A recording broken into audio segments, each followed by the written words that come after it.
I've been in this business and product development for over 20 years. And with every new design, we go through the same process. I actively seek out criticism now. I actively seek out people that will tell me why my idea is going to fail or all the problems I have, because I want that input. And that's something that I didn't know when I was much younger and starting out in this career. I didn't know I wanted that. In fact, I had the opposite opinion. I thought I had a great idea, and if you're criticizing my idea, that's horrible, and I don't want to talk to you, and I don't want any part of that. And it's only now that with many decades of experience, I've found out that criticism is what I want, and I actively seek that out. Hey there. Welcome to the Flute 360 podcast. I'm Dr. Heidi K. Begay, and I'm a flutist, educator, coach, and podcaster. My God-given mission is to serve you. I am passionate about guiding you, the modern-day flutist, to discover your unique voice on and off the stage. The goal of this podcast is to help you thrive, both as an artist and as a musicpreneur. Go ahead and grab some espresso, your favorite notepad, and let's get to it.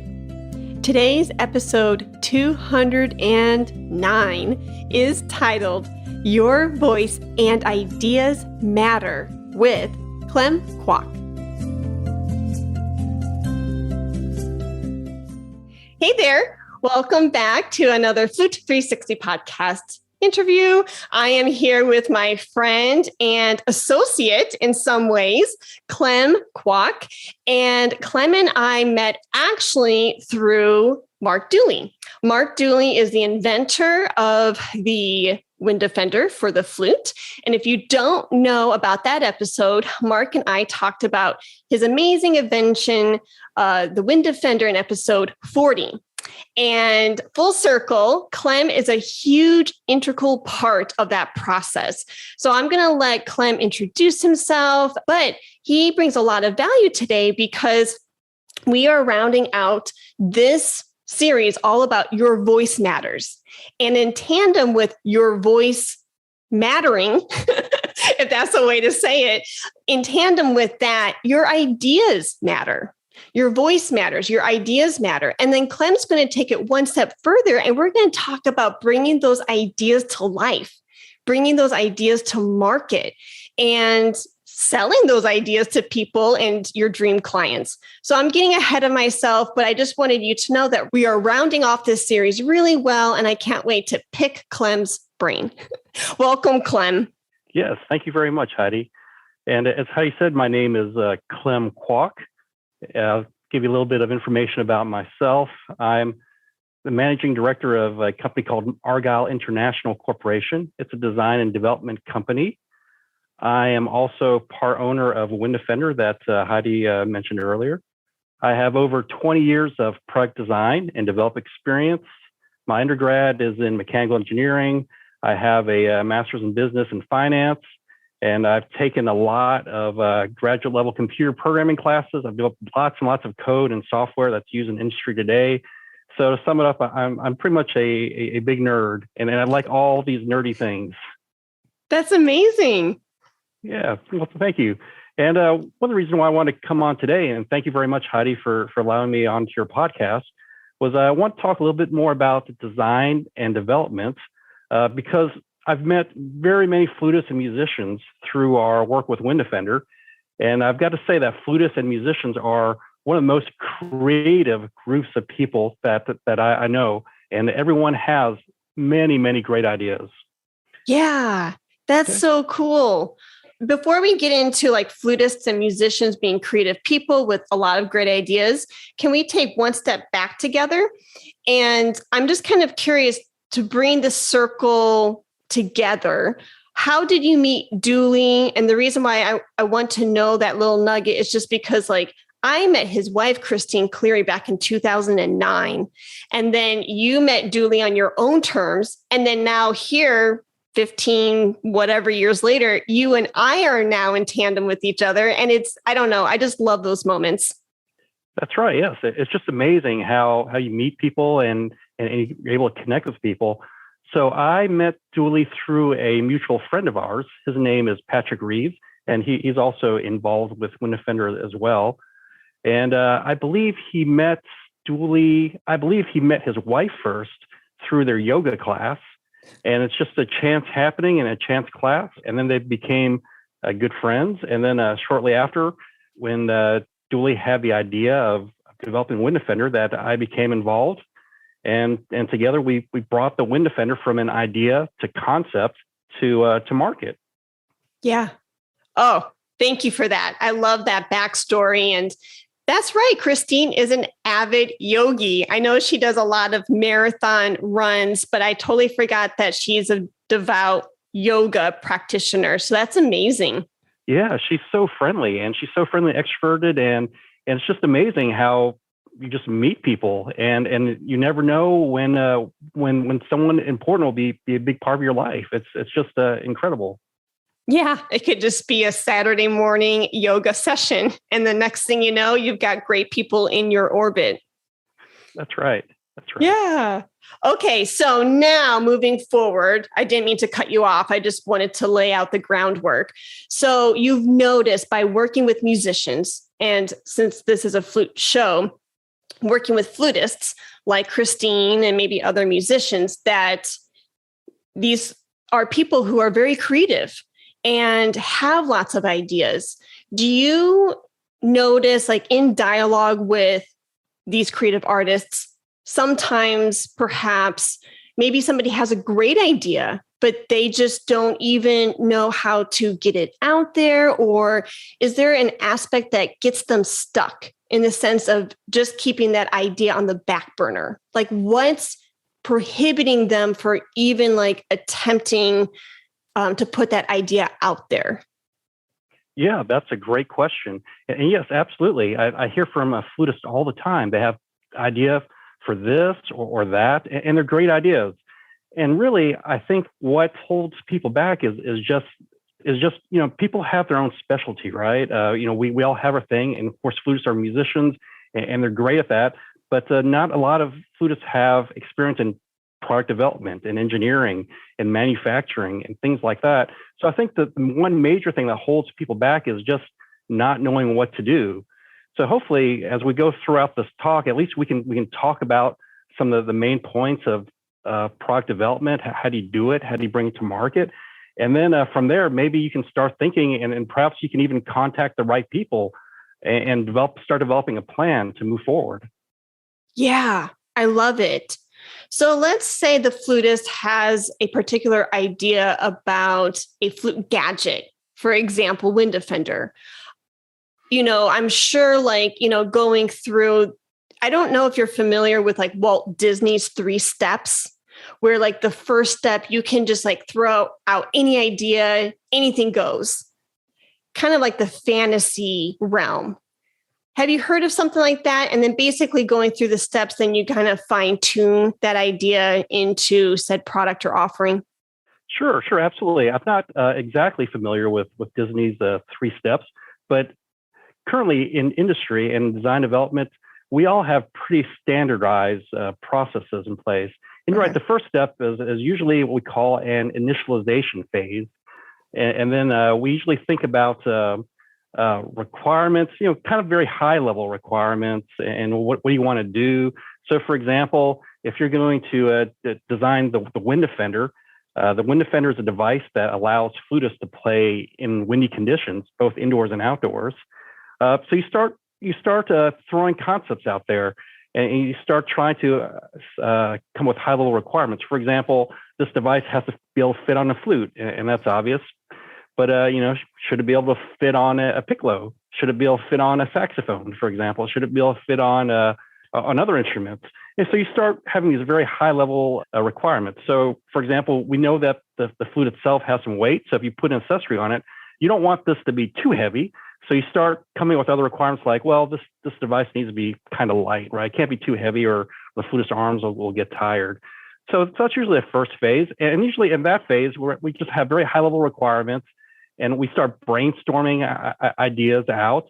And yes, at that phase, we don't put too many restrictions on an idea because we want to be creative. We want ideas to flow.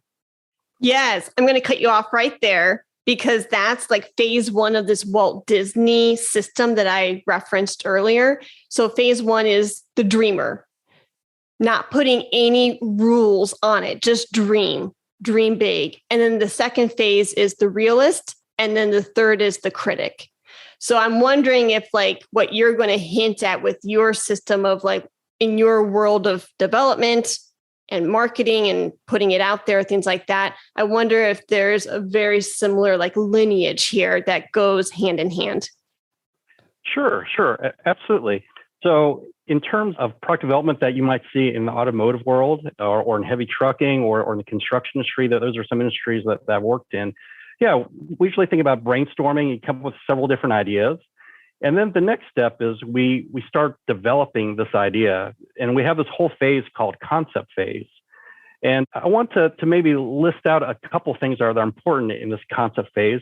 And there's a phrase that you'll hear if you hang around design engineers enough or designers enough. And the phrase is called fail fast, fail early.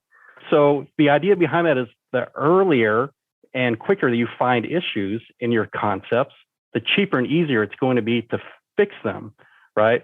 So you can imagine if you wait till you have your product ready to go, it's on store shelves, and then you find that you have an issue, oh my gosh, it's going to be really difficult and expensive to fix your issue, right? You might have to recall all your product. You might have to redesign all your tooling. So you can imagine how difficult that is to fix issues at that stage. Whereas if you find and fix issues very early, then it's very cheap and it's very easy. And in fact, during this concept phase, as we test out different concepts, what you want to do is you want to think about a kindergarten classroom. You want to start developing concepts. You can test them. And if you think about a kindergarten classroom, there's going to be things like construction paper and crayons and cardboard. So yeah, you're going to want to build a prototype of your idea. And you might have several different concepts of how that might work. So you're going to do that. And the key there is you need to build something that's as functional as possible. So in our case with Win-D-Fender, we started with a spoon and a rubber band. That was our very first concept, right? So that we could test it, we could load it into a fan, and we could start finding problems and issues. And at that point, if you find problems and issues, it's great because you can fix it and it's very cheap and it's very easy to fix your design at that level. That's amazing. That spoon rubber band brings me back to the memory of being in Dooley's dining room and him showing me on the table, like the 10 or 20, I'm making up a number right now, the 10 or 20 different prototypes of Win-D-Fender. And I have a picture. He showed me like from the spoon, all the different prototypes, and then to the final product. It was just amazing to see that it is a process. And it doesn't just go from idea to finished product overnight. You have to actually work with it. Sure. Yeah. Yes, absolutely. Yeah. And you're right. Win-D-Fender had 21 different concepts before we finally brought it to market. So 21 iterations. Yeah. So you brought up a very good point in that design is not a one-time and done thing. It's a constant loop. So you're always going to design your concept. You're going to test it. You're going to find it and fix issues, and you're going to design again. You're going to keep looping and looping and looping until all your issues, until you can't find any more issues. So that's something to keep in mind. And as you go through this process, your goal is to find issues. So you have to keep your ego very low and remember that you want to find issues because you want to fix them as quickly and as early in the process as possible. Ooh, I love that. Yes. And then also another characteristic, and correct me if I'm wrong. So if you drop your ego, if you let your ego be low, then you're coming into this space of curiosity and being like an investigator and wanting to solve this problem. So as you're going through it, I would think drive would be another characteristic that maybe one should have. Patience. Is there anything else during this phase that maybe you've seen designers, get put down and you think, oh, if they were to have these glasses on, or do you know what I mean? Then perhaps it wouldn't be so difficult for them. Sure. Yeah, absolutely. Drive and perseverance are very critical skill sets to have. And the other thing is be able to keep an open mind. So one of the things that we learn as designers is when we think about innovation, there's very few things that are truly unique, very few ideas that are truly unique and innovative. What we find is that innovation comes from building off other ideas that already exist. So sometimes you might develop a prototype and there may be a problem that you can't easily find a solution for. So that's when you have to keep an open mind. And that's when it comes back to what you brought up earlier, which was you don't want to cancel things out very quickly. So one of the things that I like to do is when we come up with a problem that's hard to overcome, we start looking to other designs that may or may not be related to even what we're looking at. So we'll look at, I'll just start taking a peek under the hood of my car, right? And look at all these nice little inventions. I'll usually take a trip to Home Depot, because Home Depot is a large store. There's so many products and so many parts. I'll just start looking around and seeing, oh yeah, this device may be used for plumbing, but it has a little gadget here that might be able to help me solve my problem. So yes, keeping an open mind and continually just being observant of other things will help you with your own design process. Oh my goodness, I am so giddy right now.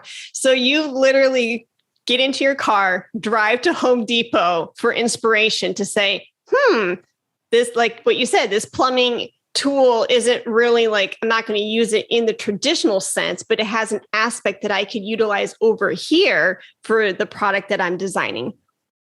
Sure, absolutely. Yeah, not just Home Depot. It's walking down the street. It's walking in my garage. I have a 4-year-old son. We walk to the playground, and the playgrounds nowadays, they're just amazing. There's so many really cool and little features that the playground designers have designed to keep kids safe.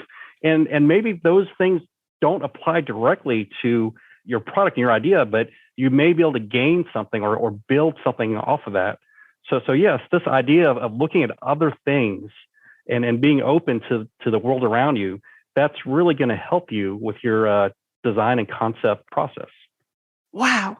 So keeping your eyes and ears open and being curious and kind of being this explorer. Yes, you have it. You hit it right on the head. That's exactly the way you want to be. Cool. Almost in this sense, here I'm connecting it to, say, the flute studio, because I know I'm speaking to a lot of flute students and flute teachers, just very similar to how we are as teachers with our students, like what is going on and being curious there. And I tell my students a lot, you need to approach your instrument every day as if you are a beginner, even if I'm speaking to a professional flutist, like somebody who's trying to get into a doctoral program. That person is a professional, but giving them the loving piece of encouragement of you are still a beginner in the sense of like that curiosity and exploration. So I'm just bringing both my worlds together. I'm hearing you say the same thing, even though you are a pro designer who's been doing this for like 20 plus years, you still have this beginner cap on in the sense of, ooh, that's new. Ooh, that's unique. Ooh, that's different. What can I do with this? And then you get your hands messy and then voila. Yes, absolutely. You're absolutely right. And a lot of things that I like to do is I like to think about my kindergarten class, and I think about how the kindergartners play and how creative little kids are. So yes, you get your hands dirty, you're playing with crayons, you're cutting things with scissors. And I think that's a big part of the process, exactly how you mentioned. You need to bring yourself back to the place where you can be creative, and it's okay to test out ideas. Ooh, I have goosebumps. I really do. This is so exciting. Okay, so after you brainstorm and you dump these ideas out, you're the dreamer, then you're starting to bring some of these ideas and starting to think like, ooh, what would work? What wouldn't work? What's the next phase of this journey? Sure. So during the concept phase, remember it's a cycle. It's a constant cycle of design, test, find and fix problems, and redesign again. So when you get certainly certain to a point where you don't find any more issues, then the next phase is to make your prototype more robust. So at this stage, we're usually still playing with construction paper and we're playing with markers and crayons and things like that. Well, the next stage is to make a design that can be manufactured. So at this stage is we usually make a computer model. We call it CAD, which stands for computer aided design. And CAD is a whole class of softwares that engineers like myself use to design a product in the computer so we can make a 3D model on the computer. And from there, we can rapid prototype it. We can bring it to a 3D printer. We own several ourselves, or you can outsource it to a shop, or even your local public library may have a 3D printer that you can use for free. So that's really the next stage, is to print this out and make it the next level of prototype. Oh, cool. So what I'm hearing too is like now in this next phase, or in any of these phases, I'm also hearing you say these nuggets are being dropped in. Use people to help you along these phases if you get stuck. Sure. So the first phase that we're talking about is concept phase. That's a phase where pretty much anything goes. You're kind of experimenting. You're playing with crayons and tape and glue. So the next phase is a little bit more concrete. It's usually what we call the engineering phase, right? So we kind of have a concept. It's pretty much fixed. We've tested this. We've gotten ideas from our peers and friends and our potential customers, right, who've helped us test this. So at the next stage, we have a concept chosen, and we're going to print it out. We're going to use a 3D printer. We're going to create a computer model. And this phase, we're still going to use our loop, right? We're still going to design, test, fix, right? But at this stage, it's going to take a little bit more work if you find problems, because you need to fix it on the computer. You have to reprint it out on a 3D printer. It may cost you more money to do that. It may cost you time. But the idea is that you're still in that phase of finding issues and making your design better, because the next phase that we're going to talk about is actually manufacturing and building tooling. And that can be very, very expensive if you find issues later. So at this point, it's a little bit more expensive than redesigning with construction paper and cardboard, but it's not so expensive that you're paying like $10,000 or $20,000 for tooling that you have to replace and fix. So my grandfather was a carpenter. And so what I'm thinking is, one thing I remember him teaching me was you measure twice and cut once. That's what I'm kind of hearing through this process too, because you want to minimize the cost and you don't want to be, air quote, wasting time with things that could have been avoided in the earlier stages, because it's going to cost you money later. So if you cut too soon, you run the risk of that cost or that not mistake, but that oversight costing you some money later. Yes, you're exactly right. Okay. And this is the phase where you either want to learn how to design on the computer yourself. So if you're so motivated and you have that technical skill, you may spend a few weeks trying to learn how to design things through a CAD package. Or if you don't have that inclination, it's probably time to start involving a designer who can actually make this design on the computer for you. You can show them your prototype that you've made with cardboard and other simple tools. And it's probably time to involve a professional. And this designer, some of them have their own 3D printers, or they can just outsource and find a 3D printer for you to start printing your design. That's amazing. Here's a brief message from our friends at Song Flute Headjoints. The founder of the Song Flute Headjoint Company is Young Chon Song, and he's had a remarkable career as a teacher before he began making headjoints.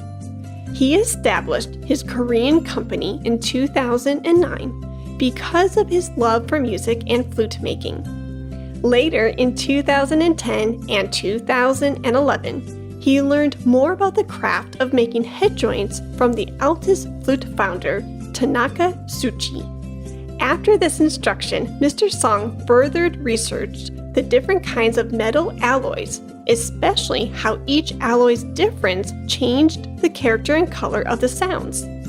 Because of this training, Mr. Song's mission is to make a flute headjoint that produces a beautiful sound with these metals and through his craftsmanship. In addition, he considers the flutist's goals when purchasing a headjoint, such as the tonal colors, response, and clarity. Not only did his headjoints bring music to your ears, but they are aesthetically pleasing too. Musicians from across the globe adore the Song Flute headjoint, such as Michel Morgis, Maxence Leroux, Dr. Julie Kim Walker, and Jasmine Choi, and we hope you do as well. Mr. Song wants to assist you as you look for your next perfect head joint. Please visit their website at songflute.com to contact him today. So I'm thinking of the series that I did with Mark Dooley. Like, he was probably series 3 or 4. I mean, episode 40 was early on in 360's life. And because we're at 209 now. So during that series, I talked to other musicians who were also inventors. So like Hans Kutt, who's the inventor of Le Freak, which is a sound bridge. I talked with Kathy Blocky, who's the inventor of the Numo Pro, Mark with Win-D-Fender, and Ho-Fan Lee with the thumb port for the flute. And everyone's journey was different, but very similar in a lot of ways. So when you're talking again about fine-tuning the different prototypes, getting it to the manufacturer, I was thinking of Kathy Blocky and her Numo Pro. And she, same thing as Mark Dooley, like laid out on her table, like all these different prototypes and showed me.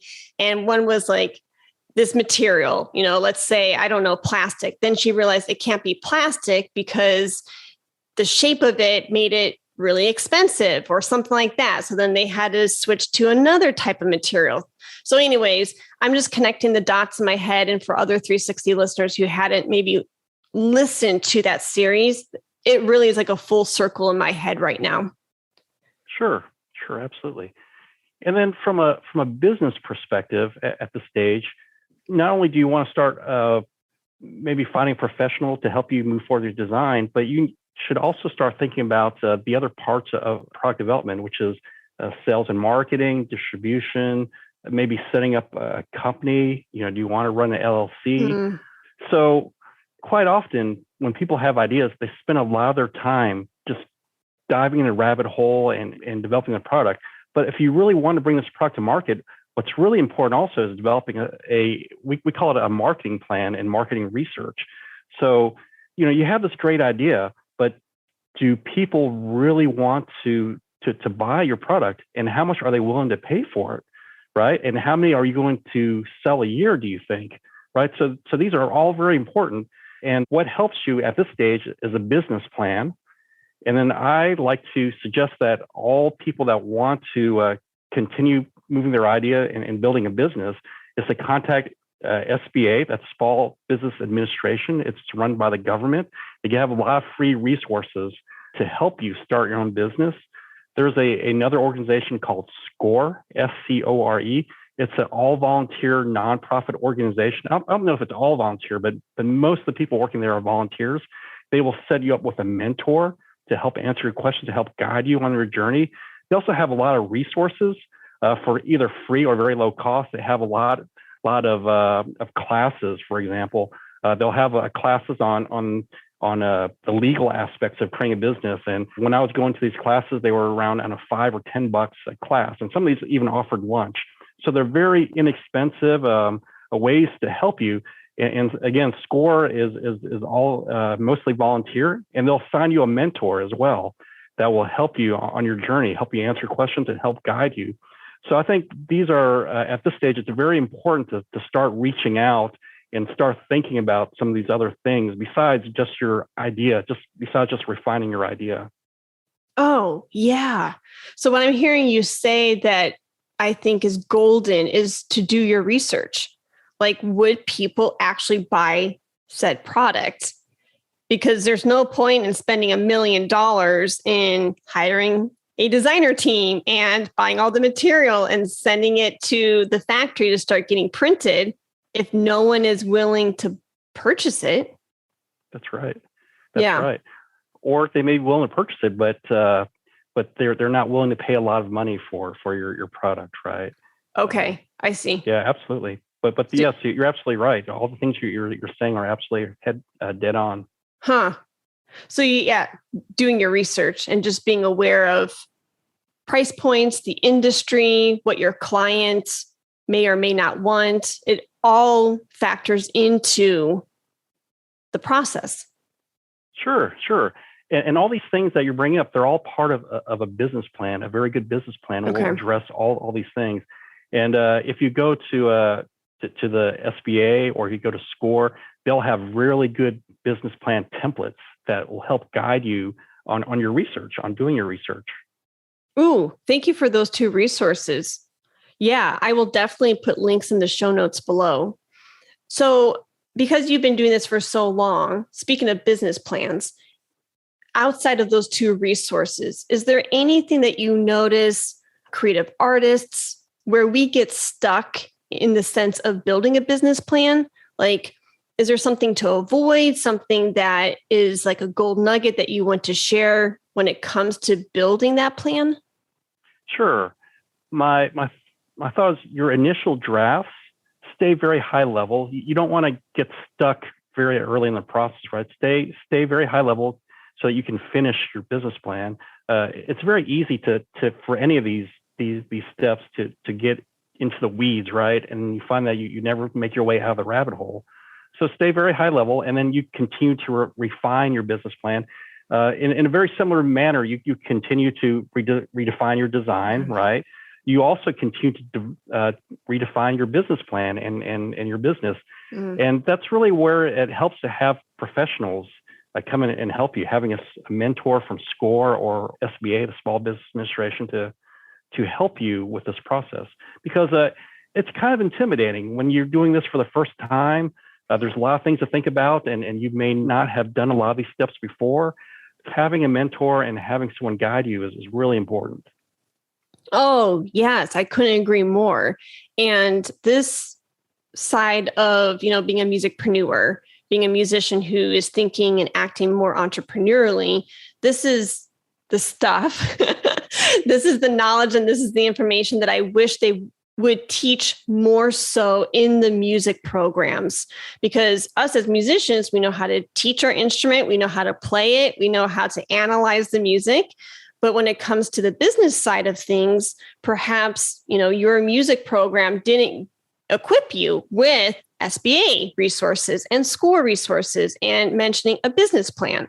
So you're right. Like, this could be a totally new realm for a musician.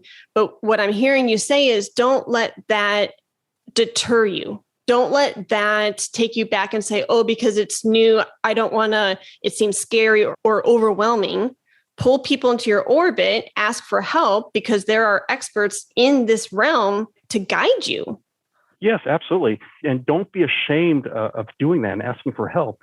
I mean, just because you're a great musician and you have great ideas, running a business and starting a business and designing and development, that's a totally different skill set, right? Just because you're good at one doesn't automatically make you good at something else. Yeah, so absolutely don't be ashamed of that. And everybody needs help. Everyone needs help at different stages of this product development cycle. Even I need help. And when I started Win-D-Fender, I went to SCORE and SBA and I got myself a mentor, and we meet regularly, and I got help. And then for my other companies, I did the same thing. Even though I had gone through this process before, every time I create a new company or even a new project or new venture, I go and get help and I get insight, because you want to find problems early. So for another example is, let's say I've got a great idea and I'm working with you, Heidi, on this great idea. I'm gathering your input. It's much better that you and I find problems now, just us together, than waiting to the very end when I release this product to the market. And then I start finding problems and our customers are telling us we have problems. That's a really, really tough place to be. Whereas if it's just between you and me, we find issues, that's great, right? That's great. That's exactly where we want to find issues. So don't be afraid. Keep your ego low. Don't be afraid of people telling you or giving you constructive criticism about your product. Yeah, because it's just a process. You learn as you go. Yes, and we all go through that. And I've been in this business and product development for over 20 years. And with every new design, we go through the same process. I actively seek out criticism now. I actively seek out people that will tell me why my idea is going to fail or all the problems I have. because I want that input. That's something that I didn't know when I was much younger and starting out in this career. I didn't know I wanted that. In fact, I have the opposite opinion. I thought I had a great idea, and if you're criticizing my idea, that's horrible, and I don't want to talk to you, and I don't want any part of that. And it's only now that with many decades of experience, I found out that criticism is what I want, and I actively seek that out. Oh my goodness. I kid you not, like that almost not a weird way, but because it's so humbling to hear somebody of your stature and of all of your years of experience for you to say, oh, wow, I've learned that I have to learn to be comfortable with being uncomfortable. Oh, that's a great phrase. I love that. Yeah. But somebody of your stature who could easily say, and have that ego really high. I'm Clem. I've been doing this for 20 years. I don't want to hear it. And having cotton balls in your ears. You're the opposite. You're saying, no, let me remove those cotton balls so I can hear clearly, so I can see clearly, bring on the criticism because that's how I'm going to grow. Oddly enough, that almost brought a tear to my eye. Seriously, that was like the sweetest, most humbling thing I have heard all week long. Thank you for sharing that with me. Oh, yeah. And at the end of the day, you're helping me. You're giving me feedback. And even if it's a little painful to hear, even if it hurts my ego and my heart a little bit, you're actually helping me get better. So that's the way I view it, is you're helping me. Oh, yes. This is exactly the conversation I needed to have on a Friday afternoon. What better way to round off my week? That's amazing. So I have another question, and I'm going to be a little selfish with this question because I want to know. So say you've got the idea, you've gone through all the steps, you've done the different prototypes. Now you're putting the thing out into the world, right? What I've learned is, for me personally, selling the product or selling the service or offering tends to be a whole nother ballgame. Like when I watch you, Clem, at these different flute festivals, I'm in awe because I'm like, oh, wow, he's the designer. He's part owner of this Win-D-Fender, but you are at the flute festivals helping sell the product with Dooley. That's amazing to me. Like you are hands-on. So my question is the selling part. It's not easy. Or am I doing something really wrong? Yes. So first of all, thank you for the compliment. So I think part of my personal belief is that if we're part of a company, I want to be hands-on. I want to learn as much as I can. I want to be as close to the product, as close to the customers as I can, because I want to learn. So I'm not a professional musician. In fact, I can barely, I took several music lessons, piano lessons when I was a kid. I dabble a little bit with the guitar, but man, I really am not a musician at all. So I'm learning from the customers, and I'm learning from Dooley, because Dooley is a great saxophonist. He's an amazing teacher, and I've learned so much from him. So yes, I want to be hands-on. And here's another area where I have to admit that sales and marketing is not my strong point. Okay. But being part of this process of going to the flute shows, meeting people, I start understanding flutists a little better. And I've learned so much about flutists, the dedication and the hours and the focus it takes to be a flutist. It's also the same skill sets that you need to become a great entrepreneur. That focus, that practice, that willingness to be creative, and the willingness to put yourself out there. I think it takes a lot of, for a better word, it takes like guts to go out to perform, to be on stage. It's a very difficult thing to do, I think. But if you're able to bring yourself to practice and have a focus and be vulnerable, be able to put yourself on stage, then you're also able to do the same thing with your ideas and bring it to market as well. I couldn't agree more. And that's the encouragement that I hope my listeners hear from me time and time again, saying, you being a musician, you're already doing the hard stuff that a lot of people wish they could do. Like you're going on stage and performing and being vulnerable with your emotions through an instrument. And if you can do that, a lot of people are afraid of like public speaking, right? And like performing in some ways could be seen as public speaking. If you can do that, take those skills, take that set of skills and like pivot it and turn it and use the dedication, the practicing, the focus, all of those skills you just listed, the tenacity, the, being able to public speak or perform, bring those skills over here to your idea and putting your course out there or the book out there or whatever product out there, because you already own those skills within your wheelhouse. Yes, absolutely. Absolutely. So I think a lot of what we're trying to say is you have a lot of good skills. So keep adding on to those. And then in areas where you don't have as much experience, go and get help. We all need help, right? We all need help. We're not experts at every single thing in life or business. So absolutely get help, be hands-on. Don't be afraid because as you mentioned, Heidi, a lot of the musicians that you already have the skill sets to be successful. Oh, I love it. We covered a lot. And I don't want to end the conversation, cut you off, and you're like, whoa, I wasn't expecting that. Is there anything that you want to leave the listener with or anything that we didn't cover that you would like to shout out from the rooftop?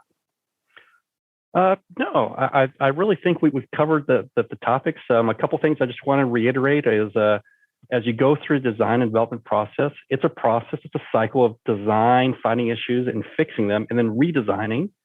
The other thing is you want to fail fast, fail early. You want to find as many issues and fix them as early on in the process as you can. And then the last thing I want to reiterate is there's help out there. SBA is a great organization run by the government to help small business out. Please reach out to them. And then SCORE, SCORE. SCORE is another great organization where you can get a lot of help. You can get mentors. And there's a lot of educational material for free or very low cost to help you out. Ooh, love it.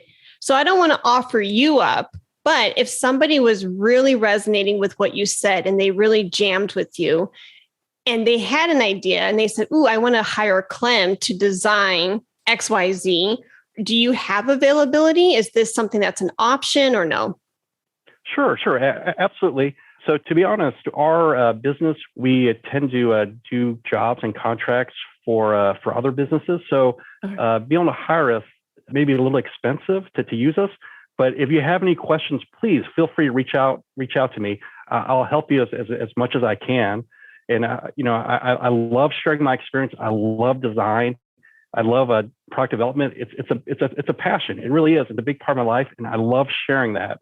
So absolutely, ask me questions. And I will try to do my best to help you out as best as I can. Cool. How can people reach you? Is it a website, email? Yeah, we have a website and an email. I'll leave that contact information with you, Heidi, okay. And perhaps you can share it with your listeners. Yeah, for sure. So when Clem says he loves to share and he really gets excited helping people, I can attest from firsthand experience. Like after Clem and I got to reconnect at the last Texas Flute Society in May of 22. I told him, I said, my husband has so many ideas for guitar gadgets. And he goes, here's my card. If he just wants to call me to pick my brain, I'm willing to speak with him just about his ideas. And that means a lot to me. It's very sweet to see that gesture because it's rare sometimes. So I appreciate your friendship. Well, thanks, Heidi. And I have to say the same about you. I really appreciate your friendship. And you've helped us out quite a bit as well with Win-D-Fender. You've helped us out there. And just seeing how many contacts you have and how many podcasts that you've already created, all the people that that are willing to come on and be part of the show is really a testament to you and your character and your willingness to help and be a part of people's lives. Oh, thank you. That means more to me than you'll ever know. In the last segment of the show, I do a little fun thing called picks. It could be your pick of the day, your pick of the week. It could be anything under the sun, from your favorite cereal all the way to perhaps your favorite TV show. Do you have a pick for the listener? Oh, a pick. So this is my favorites. Yeah. So I've got to say my favorite is our 4-year-old little son. And what he reminds me of is that life is short and he's growing up so fast, and all these things they do. And I'll tell you what, 4-year-olds are great, right? They have these crazy little ideas, and they're saying all sorts of crazy things, and they're just growing so fast. And it just reminds me that life is really short, and a lot of things they come your way, and then they're gone. That he'll never be 4-year-old again, right? Next year he'll be doing different things. So it's just a reminder to me to be present and enjoy the time that you have now, because it's going to be gone very soon. So that's my pick of the day. Ooh, that's a beautiful way to end this conversation. Well, good. Thank you. Yeah. Thank you so much for your time, your talents, and your energy. Thank you for giving the listeners so much value. And I can't wait to do maybe part 2 later with you. Sure. Absolutely. Just let me know anytime, Heidi.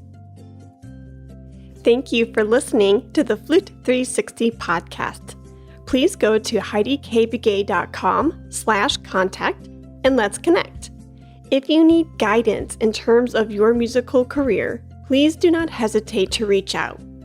I have been helping musicians for years navigate their careers, and I would love to help you do the same. Let me help you find your unique voice on and off the stage today.